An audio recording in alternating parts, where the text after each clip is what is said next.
Welcome back to CFO Weekly, where we're talking with financial leaders about how to build efficiency in their teams, create time for strategy, and ultimately get results. With your host, Megan Weiss. Let's jump right in. Today, my guest is Chad Gold, Chief Financial Officer, Salesloft. Since 2018, Chad has served as Chief Financial Officer for Salesloft and has overseen a period of significant growth, with annual recurring revenue growing by more than 450%. In addition to managing the company's financial performance, Chad is responsible for investor relations, legal, strategic business development, real estate, and facilities. Before joining Salesloft, Chad served as Chief Financial Officer for Rubicon Global. Prior to that, he served as Global Vice President and Chief Financial Officer at SAP Ariba, where he led a global team that provided the scalability and infrastructure to more than double cloud subscription revenue. He also held multiple finance leadership roles at the Home Depot in financial planning and analysis, international, and M&A. He began his career working as a senior consultant in business valuation in the Atlanta office of Ernst & Young. Chad has a bachelor's in finance from the University of Florida and an MBA from Emory University. Chad, thank you very much for joining me on this episode of CFO Weekly. Well, Megan, thanks so much for having me. I'm happy to be here.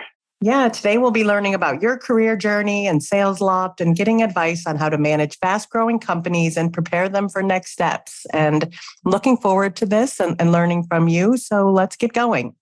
That sounds great. First, as always, let's start with you and your career journey and how it is that you got to where you are today.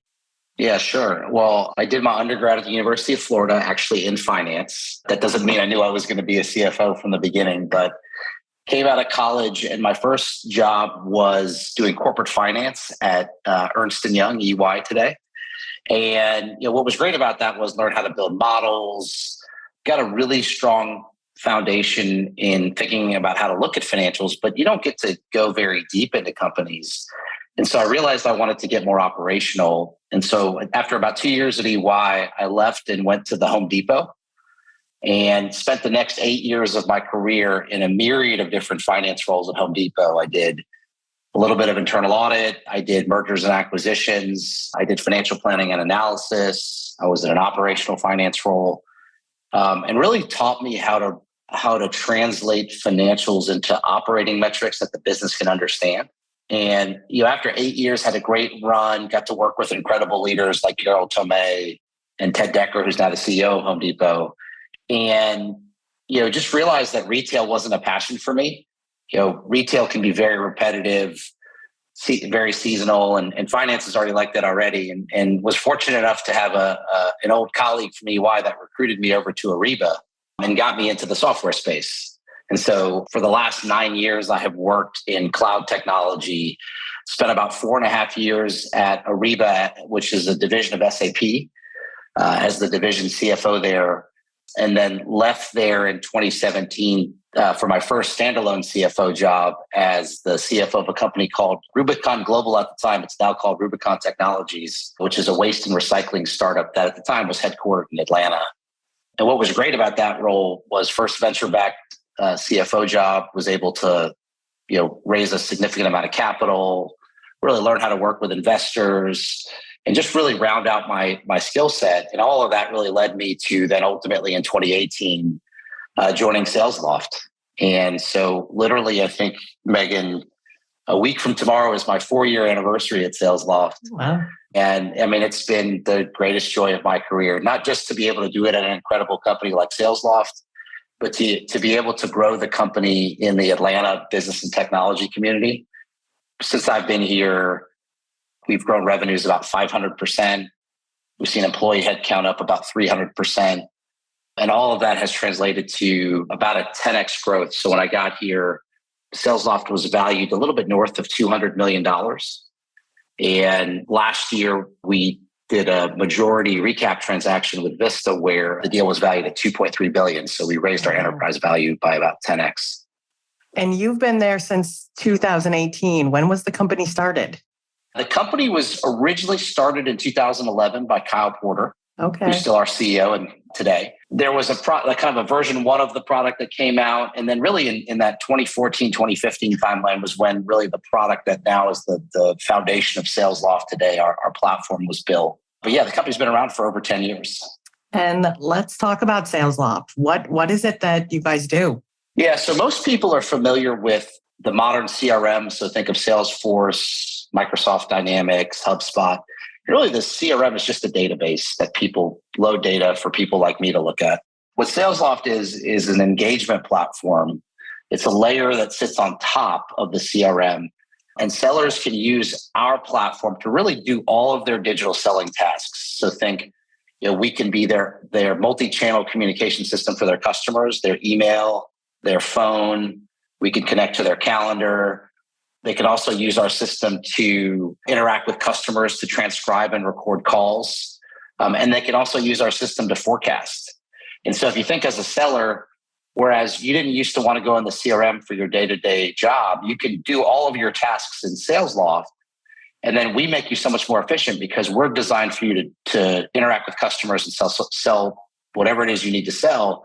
And then we feed all of that data back to the CRM so that the company can still have visibility to what's going on, but it makes the sellers more effective, and it actually makes the fidelity of the data and the CRM better as well.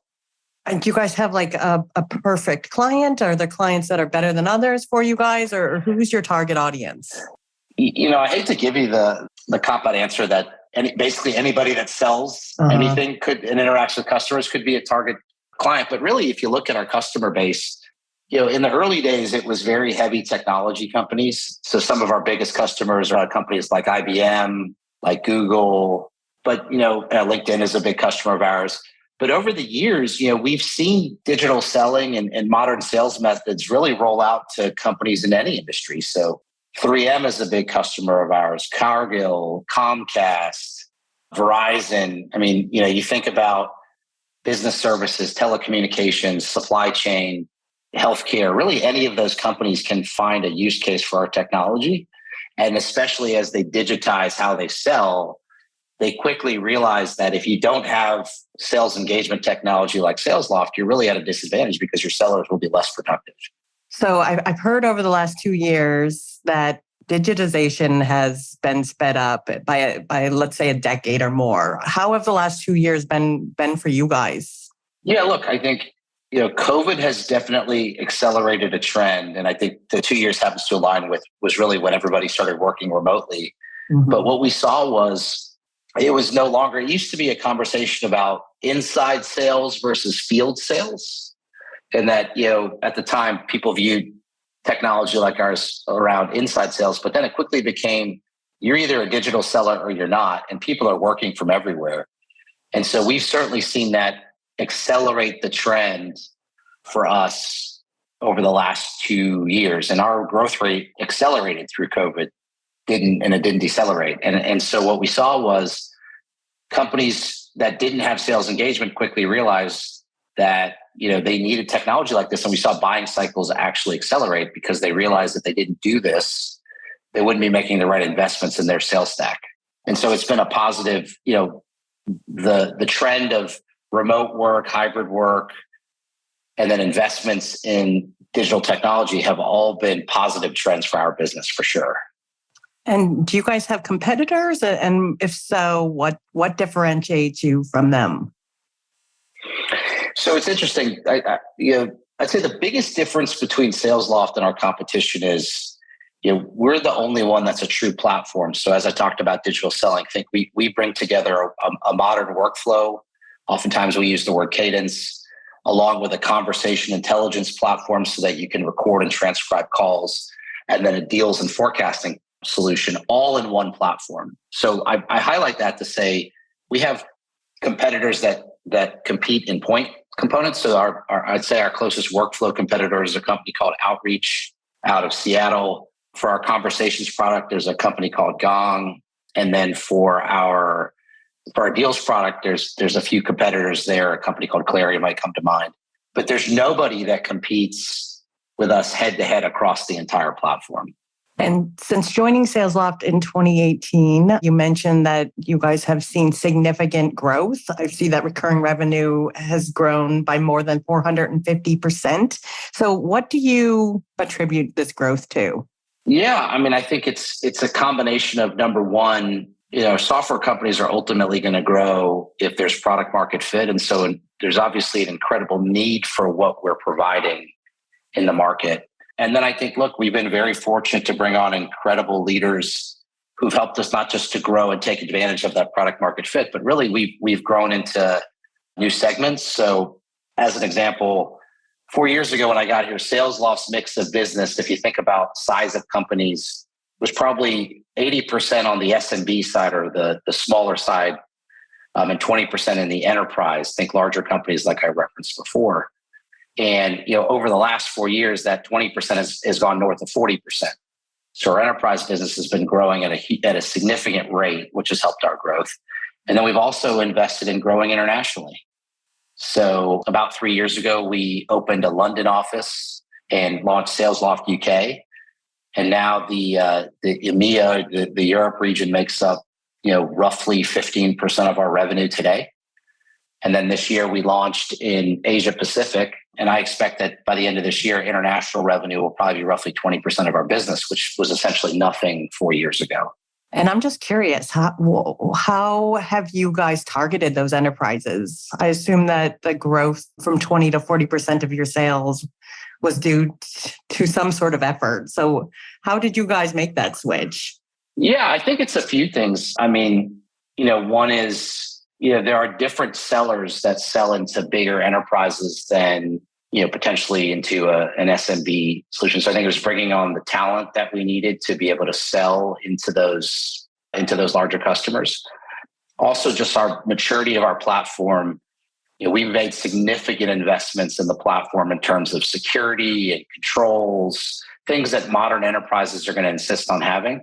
So think talent, our technology. And then I think some of it's just that, if you look at most technology adoption, look, it generally starts in smaller companies. And so, the reality is that over the last 4 years, we've just seen that enterprises are now realizing that this is something they have to have. And so kind of all of those factors combined, along with the intentional cross-functional investments you'd expect in terms of not just sales, but marketing. We talked about product. And then also, the post-sales component for our company, the ability to not just sell software to large enterprises, but to be able to implement them and then make them successful so that they adopt. I mean, we've really invested in all of those areas to drive that growth. And is it pretty much off the shelf or does it require a lot of customization?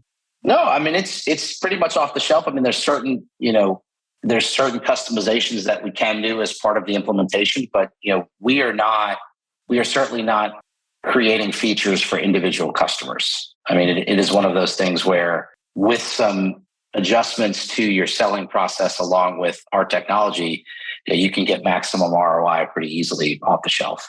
And let's switch gears and talk about managing fast-growing companies. So what is the key to successfully doing this? Yeah, one of the things I learned pretty early in my career is, finance is just the expression of everything that happens in the business. And so, if you're going to successfully manage a fast growth company, you have to be involved in all of the operations all the way up the chain to make sure that ultimately when the numbers come out, that they're what you expected them to be. And so, one of the things I talk about is this idea when you work in finance in a high growth company, there are two types of finance teams. There's those that report the news and there are those teams that help make it. And, I've always been of the mindset, you got to make the news and really drive the company forward. And so, we built a finance organization that's engaged in every facet of the company. And that allows us to help not just manage the financials, but to really help drive growth in partnership with the business and to make decisions as to, what are the right levers that we can pull to keep growth at the levels that we want to see. And I'm just curious, how is it that you build a team to do that, to drive the news rather than just report it? What goes into that? That's a great question. I think there's a few things. One, I'd say I've been very fortunate to have exceptional leaders that I've worked with in other companies that have joined me at Salesloft. So people that kind of know the the type of team that I want to build and are very aligned to that vision. So one is building out an incredible leadership team that wants to execute on that vision. And then two, it's something where, how you interview people, how you identify candidates. It starts with the hiring process. And then also too, it's about building those cross-functional partnerships with the business so that they view you as a partner and not just as someone who can answer questions whenever they need it. And so I viewed it as one of the most important things I did in my first 6 months on the job was establish really strong cross-functional partnerships with all of my fellow executives, recognizing, hey, look, I'm here to make you successful. I want you to lean on my team for that. And by building that foundation, they could get comfortable that, hey, look, finance isn't here to police me or to tell me no, but to figure out a way to help me, be successful and get to a yes. Yeah, I think that's great. I think so important, especially these days, to knock down the silos that have been in place, forever and really work cross-functionally to achieve the goals of the company. Yeah. And it's interesting. Back to your comment about high growth as well. I think, one of the biggest mistakes companies can make as they're growing really fast is looking across all of the different functions. If you're not careful and you overinvest in one area and underinvest in others, because you're growing really fast, those cracks form a lot faster. And so, having your pulse on all the different functions, all the key performance indicators that they're looking at, customer health, customer success, all of those things are so important because, if you don't watch it, you might, what people say in technology, look, it's one thing to sell the software. It's another thing to make the customer successful, which is what we're all about doing. And as the company's growing really fast, how do you put processes into place, but still keep like an entrepreneurial spirit alive? That's a great question. And I think it's probably one of the biggest challenges for any incoming CFO of a high growth business. What I would say is there's like the crawl, walk, run mentality. So there are certain things that you have to put in place. You have to close your financials. You have to, make sure you can, control who can pay people and things like that. And you have to have tight controls around payroll. But there's certain things in the business that there's a continuum where there's not a right or wrong answer as to how much control you put in place. And so what we've done at Salesloft is, certainly in the areas that needed it immediately, we put in processes, we invested in new technology, but then in other areas, we kind of like implemented things over time, recognizing that, you have to meet the organization where it is and help it to grow. An example is, I think about our selling motion, and it used to be where we were small enough that every salesperson could come to me and ask me for approval on a deal or, get my thoughts on how to structure it. Well, over time, we've built a deal desk function that's now, staffed to help them really grow and scale and be successful with customers. But we weren't going to do that when we were a small company, just, kind of scrappy, growing fast. But as you scale, you have to look for those different teams, those different processes, and those different systems that you have to invest in to help the company continue to make improvements in those areas. And I know, one of the things that I've always said about Salesloft is we want to run like a public company, even when we're not public. Yeah. And we've been doing that for a few years now. And really, it's all about investing in those systems and then making constant improvements as we go. And earlier this year, you announced a massive growth investment from Vista Equity Partners. So can you tell us a little bit about what went into making this happen? Yeah, I think, look, what's incredible about Vista as a partner is Vista, they only invest in software companies, and they are a top tier private equity firm with years of experience working with software companies. So we viewed them as a great partner, even before potential partner for us, even before the deal ever happened. Back in, I want to say the fall of last year, we looked and we had north of 20 Vista portfolio companies that were Salesloft customers. And really, what part of that comment about running like a public company before you're public is, that allows you to be ready for anything. And so, with a deal of that scale, there's an incredible amount of due diligence, an incredible amount of analysis, document generation that needs to exist. And we had all those pillars in place because we were running like a public company before the deal ever happened. And so I think that put us in the best possible position to be successful and also to be successful with an incredibly sophisticated investor in Vista. And what's been great about Vista is they've been an incredible partner post-deal on helping us to continue to fulfill that mission of growing really fast, taking care of our customers. And we realized that they were going to be the right partner for us, and they've proven to be that ever since the deal. And you've actually said that one of your favorite parts of the job is spending time externally with investors. So can you talk to us about your advice for financial professionals when it comes to meeting and engaging an investor?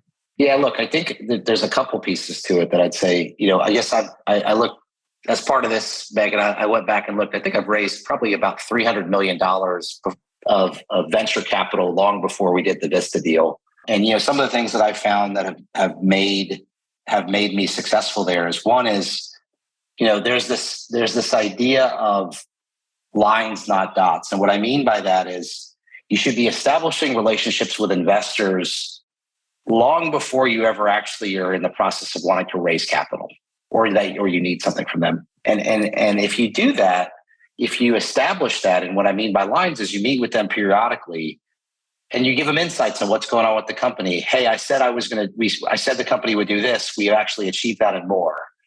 And then when you get time where you actually do need them, where you're thinking about raising capital, you have this incredible relationship and connection where it's not just starting from a place of an actual transaction. And so that's one I would say for sure is investing in having relationships with investors, even when you're not raising money. And I think that's the mistake a lot of companies make, and especially a lot of finance leaders that haven't done it before, is building those relationships. Because if I go back and look at some of the fundraisers that we've done, these are investors that, my CEO or myself, we may have met a few years earlier. But that connection together helped us to ultimately, get the positive outcome and get the right investors on board when we were doing it. The other thing I would say that is good advice as you think about investor interaction is the running joke I always have is working with investors is probably the most salesy thing you get to do as a finance leader. And it's about, learning how to tell the story of your company, and not just through the lens of numbers, but through the lens of the customers, through the lens of your operating metrics. And if you can connect those then back to the numbers, it's going to tell a really powerful story. And what I love is, even after the Vista transaction, we've continued to have those interactions with investors at conferences, and you always learn something new too. Because the other thing I'd say, if I go back to one more piece of advice, is, one of the great things about interacting with investors is, they tend to be really smart and they ask you really good questions. And so if you're open to learning and listening, you can learn a lot from the questions investors are asking you too. And that helps to make you a better leader. It also helps you to learn how to better tell your story as well. That's really great advice. I like the advice about learning to tell your company's story. I think it's really important these days for CFOs to be a storyteller, or the finance department to be a storyteller with more than just numbers. You're totally spot on. I mean, you think about, and then not just to connect it to the company, but also to connect it to the macro environment. I mean, look, companies nowadays are dealing with an unprecedented amount of external factors, right? Whether that be inflation, whether that be, a little bit of global unrest, and, finance's ability to look around corners and, kind of keep the business going during those times is really kind of what the function is supposed to do. And that ties back into being able to tell the story in kind of all different seasons of the company as well. And Salesloft has an opportunity to potentially be public one day. You already mentioned acting like a public company before you're public, but what else can be done to drive a company in this direction? I think when you think about being a public company, it comes down to a couple of things. One is you have to focus on your customers. And you have to grow your company in a healthy way to even have an option to be a public company. And that's something that we've been focused on at Salesloft for many years now. You have to be willing to invest in the people, the processes, and the technology to give you the visibility that you need to meet some of the demands of being a public company.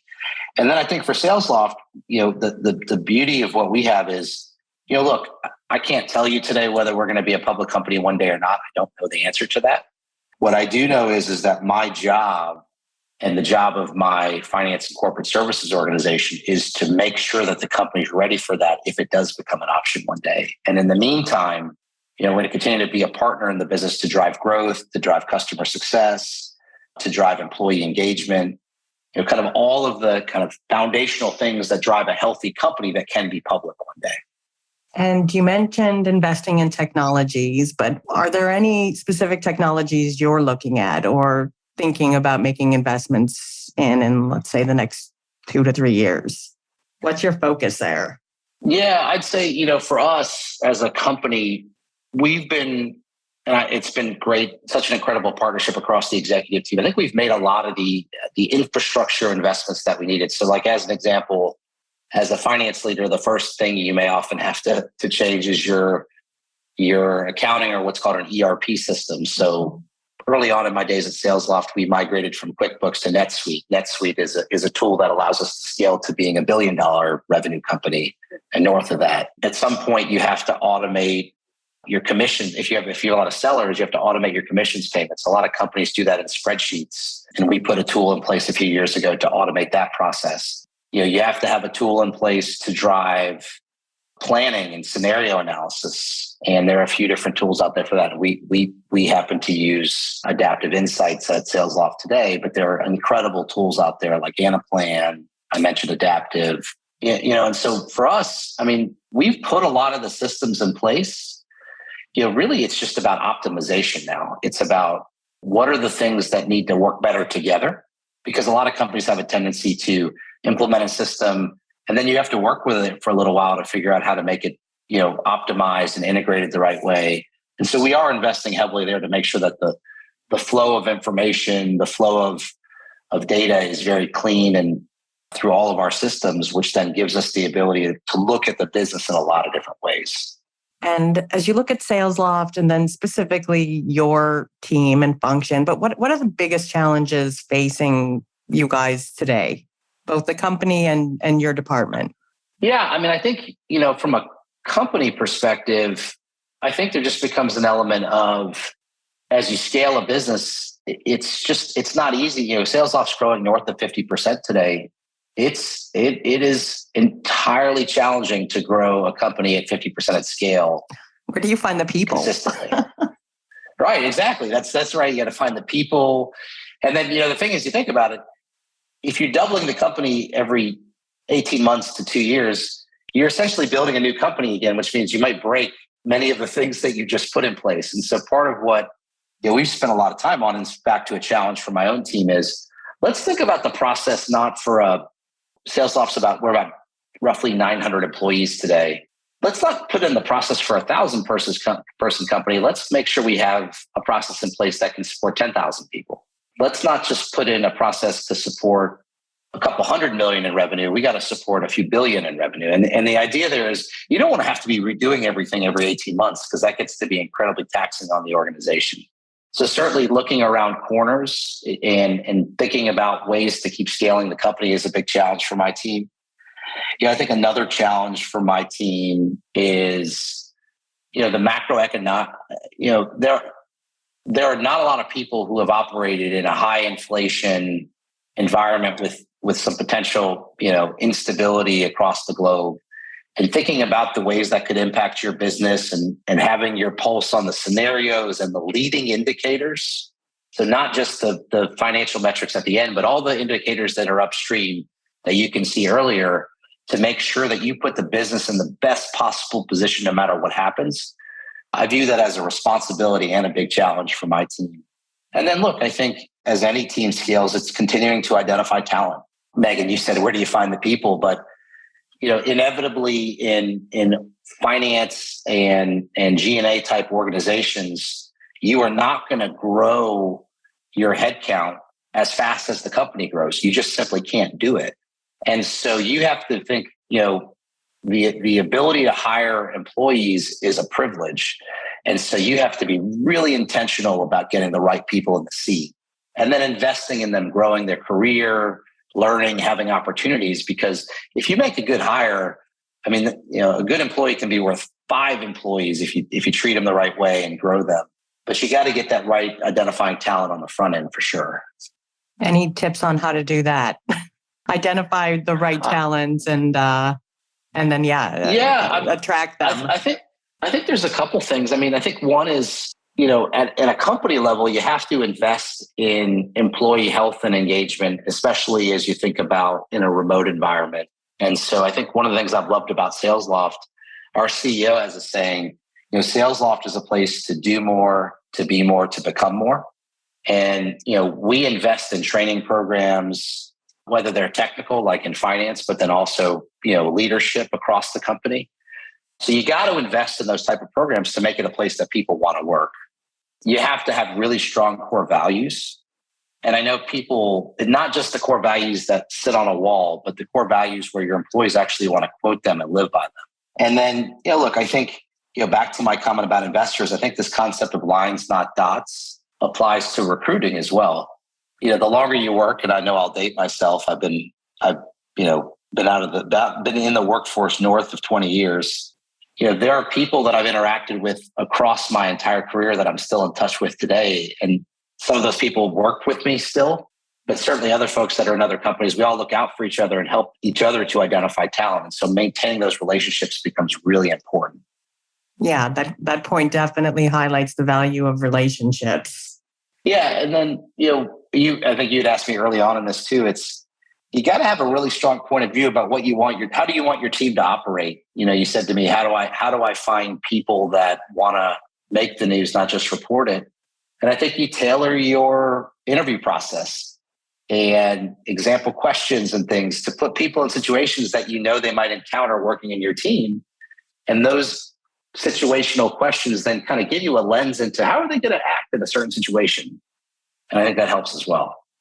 That's great advice. And last question, but what advice do you have for CFOs who are looking to drive strategic value within their organizations? Yeah, I'd say a couple of things. I think the first thing is that finance should be the hub at the center of every business decision. And so you have to build those cross-functional relationships across. And you got to build that trust with your fellow leaders and show them that you're really there to make them successful. That doesn't mean you say yes to everything, because you can't, but that they know you're there to make them successful and help them to navigate whatever situation. So I think that's one, is the relationships and that foundational trust with all the different functions. The other thing that I would say is, having a really strong pulse on how your operational metrics connect to the financials.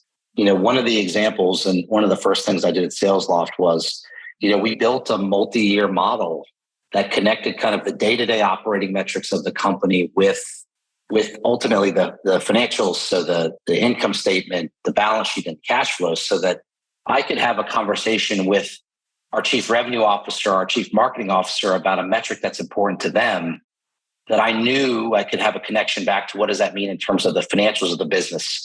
And I think that helped us to then say, hey, look, I need you to drive your metrics in this direction so that we get the financial outcomes that we want. And so it's really having that strong connection there as well. And then I think the last thing I'd say is the type of finance organization that you should run is one that says, I always say it's like you have leaders in place or people in place that say, they don't just say no all the time. You just can't do that. And I think, in some organizations, I'm not saying it's global, but in some organizations, I think finance has a reputation for being the no police. Yep. And you can't do that. I think. I heard that a little while ago. Yeah. But what I coach my team on is that you're going to often be asked questions that you can't say yes to. But what you can do is you could say no, but here are some things you can do. So you give them an opportunity to have another direction they can take. Or they might have something that the business might have something they want to do where you feel like you can get behind it, but you need to make some tweaks, and you say, yes, and I need you to do these other things. So there's kind of no but or yes and. But don't be the type of finance leader or organization where you don't give the business alternatives when they come to you with stuff, because it starts to stifle creativity, especially, to your question about high growth. In high growth companies, there is a balance of art and science. You're only going to have so much data to make every decision. And so you're going to have to take some risks. And ultimately, your job as the finance leader and the CFO is, how do you take calculated risks and have your pulse on the business so you can make adjustments as you need to? And I think that becomes really important as you're scaling really fast. Chad, that's great advice. And I'd just like to say thank you so much for being my guest today. Oh, Megan, it's been a pleasure. Thank you so much for the great questions. And I've really enjoyed it. Yeah, I really enjoyed speaking with you too and hearing about your experiences and all of the resulting insights. And of course, I wish you the best and Salesforce the best. And to all of our listeners, please tune in next week. And until then, take care. If you're ready to boost efficiency and streamline your accounting processes at significant cost savings, it's time to talk with Personiv. Their people-powered solutions have transformed the delivery of back-office tasks and general accounting functions for decades, partnering with clients to provide everything from accounts payable to payroll services. See what Personiv can do for you by visiting personiv.com. You've been listening to CFO Weekly, presented by Personiv. Please subscribe wherever you get your podcasts to hear all of our episodes. Want to learn more? Check out personiv.com. Thanks for listening.